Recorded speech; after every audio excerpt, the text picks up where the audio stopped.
आगे है बेटा आपका सिंह गुहायाम वस्ती। सिंह शेर, गुहायाम गुफा में, वस्ती रहता है, शेर गुफा में रहता है। तो यहाँ पर जो है शेर के रहने का जो आधार बताया गया है कि शेर कहाँ पर रहता है, शेर गुफा में रहता है। ठीक है, चलिए आइए बढ़ते हैं आगे। छात्र है विद्यालय पढ़ती, छात्र है बच्चा, विद्यालय में, पढ़ती पढ़ता है, छात्र विद्यालय में यानी कि स्कूल में पढ़ता है। तो यहाँ पर जो छात्र शब्द रूप है और प्रथमा विभक्ति का एक वचन, विद्यालय में सप्तमी विभक्ति है, पढ़ती पढ़ धातु लट लकार प्रथम पुरुष एक वचन। छात्र जो है विद्यालय में या स्कूल में पढ़ता है। विद्यालय शिक्षकाः सन्ति, विद्यालय में या स्कूल में शिक्षकाः अध्यापक सन्ति हैं, स्कूल में जो है अध्यापक हैं। तो यहाँ पर जो है सन्ति क्यों आया, क्योंकि यहाँ पर शिक्षिका जो है बहुवचन में है, तो उसका क्रिया भी जो है बहुवचन की होगी।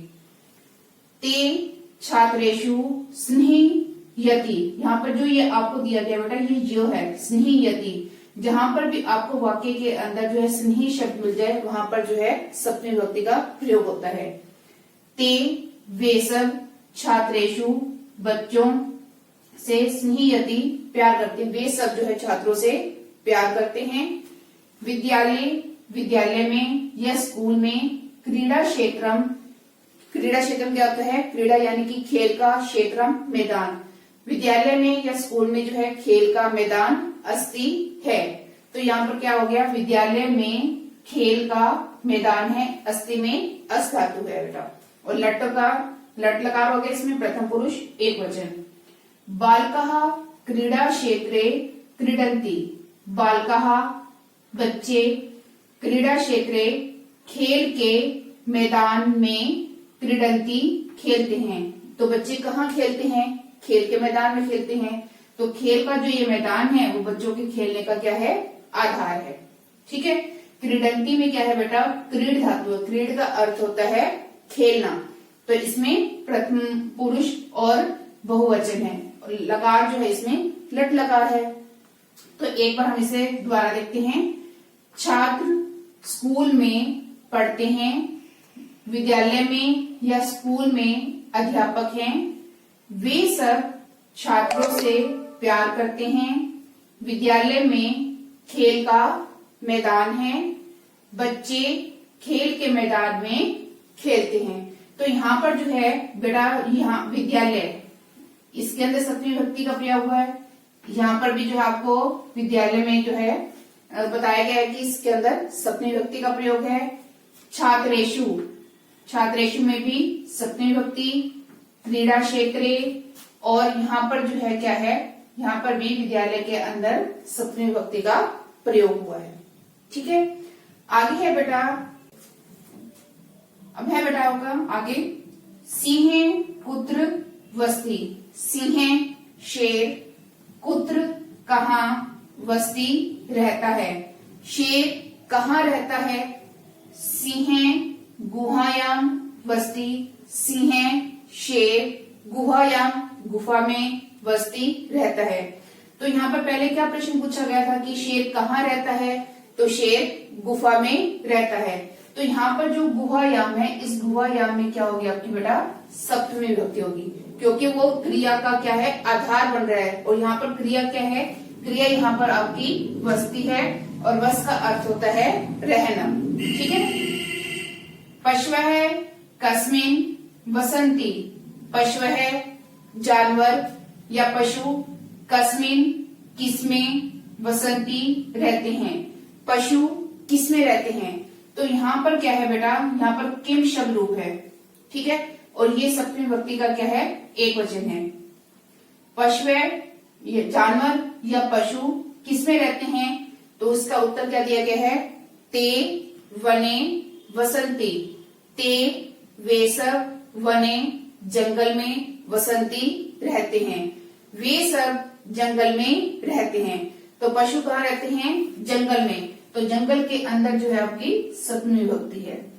ठीक है, वने वृक्षः अपि सन्ति, वने जंगल में, वृक्षः पेड़, अपि भी सन्ति हैं, जंगल में पेड़ भी हैं। यहाँ पर जो अपि है, ये अपि जो है बेटा आपका अव्यय है। जो हमने फर्स्ट सेमेस्टर में 5वां पार्ट पढ़ा था अव्यय का, तो उसमें आपको बताया गया था कि अव्यय कौन कौन से होते हैं। तो यहाँ पर जो अपि आया है बेटा, ये आपका क्या है, अव्यय है। ठीक है। जंगल में पेड़ भी हैं।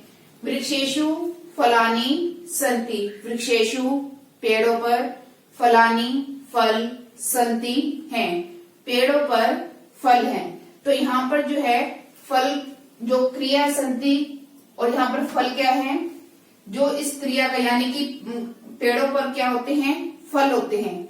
तो यहाँ पर वृक्षेषु, तो इस वृक्षेषु के अंदर जो है आपकी सप्तमी विभक्ति का प्रयोग हुआ है। ठीक है। अब इसका हिंदी अनुवाद देखते हैं। सिंहे पुत्र वस्ती, शेर कहाँ रहता है? सिंहे गुहायां वस्ती, शेर गुफा में रहता है। पशवे कस्मिन वसंती, पशु किस में रहते हैं?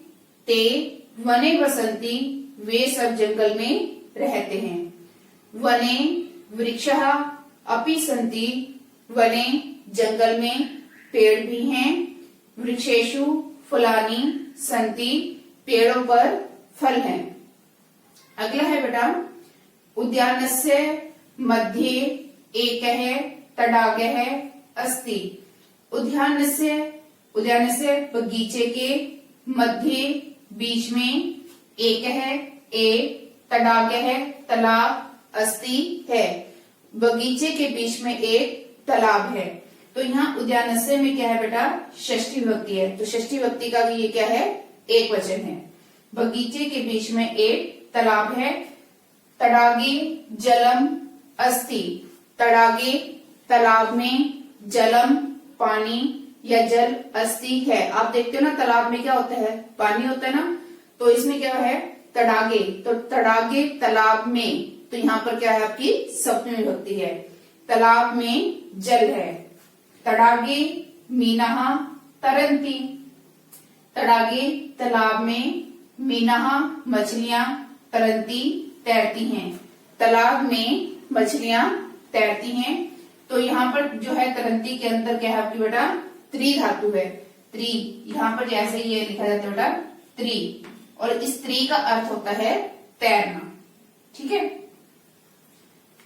कच्छपः अपि जले वसति, कच्छपः कछुआ, अपि भी, जले जल में, वसति रहता है, कछुआ भी जल में रहता है। वो कह रहे हैं कि तालाब में क्या है, मछलियां तैरती हैं, और कछुआ भी जो है जल में यानी कि पानी में रहता है। कच्छपः शनैः शनैः चलति, कच्छपः कछुआ, शनैः शनैः धीरे धीरे, चलती चलता है। कछुआ कैसे चलता है उसका तरीका बताया गया, ढंग बताया गया कि कछुआ कैसे चलता है, धीरे धीरे। तो यहाँ पर जो ये शनैः शनैः है, ये बेटा आपका क्या है, अव्यय है। और चलती में जो है चल धातु है, लट लकार, प्रथम पुरुष, एक वचन। चलिए एक बार हम इसका दोबारा से हिंदी में देखते हैं। उद्यानस्य मध्ये एकः तडागः अस्ति, बगीचे के बीच में एक तालाब है। तडागे जलम अस्ति, तालाब में जल है। तडागे मीनाः तरन्ति, तालाब में मछलियां तैरती हैं। कच्छपः अपि जले वसति, कछुआ भी जल में रहता है।